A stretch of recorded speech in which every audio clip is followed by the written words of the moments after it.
খামারে সকাল সকালই দেখি হচ্ছে হিটের প্রবলেম হয়েছে। কিছু কিছু বাচ্চা ক্যাট আছে, তাই হিটের জন্য খুব তাড়াতাড়ি ভালো বাল্ব লাগাই দিলাম। আমাদের দেখতে হবে হিট যেন কোনোভাবেই কম না হয়।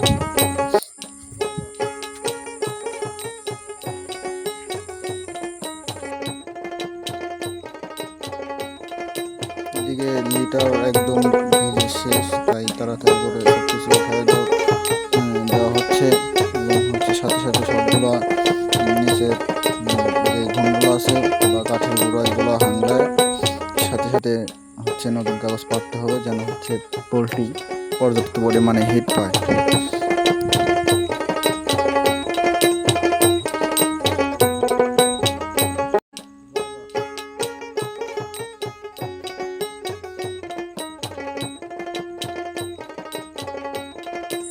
এগুলো তাড়াতাড়ি খুব দ্রুত সময়ের মধ্যে পরিষ্কার করতে হবে, মুরগিকে কোনোভাবে ভিজে জায়গায় রাখা যাবে না।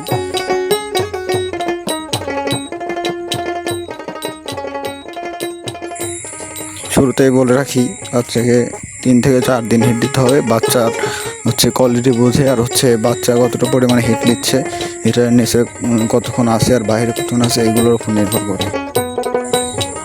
অবশেষে একবারে সব কিছু ক্লিয়ার করে ফেললাম। দেখুন এখন কত সুন্দর লাগছে, মুরগিগুলো কত সিরা ছোটা আছে। এবার খাদ্যর পানি দ্রুত সময় দিতে হবে এবং দিনের মধ্যে 4-5 বার করে বদলাতে হবে, তাইলে মুরগি ভালো একটা রেজাল্ট আসবে ইনশাআল্লাহ।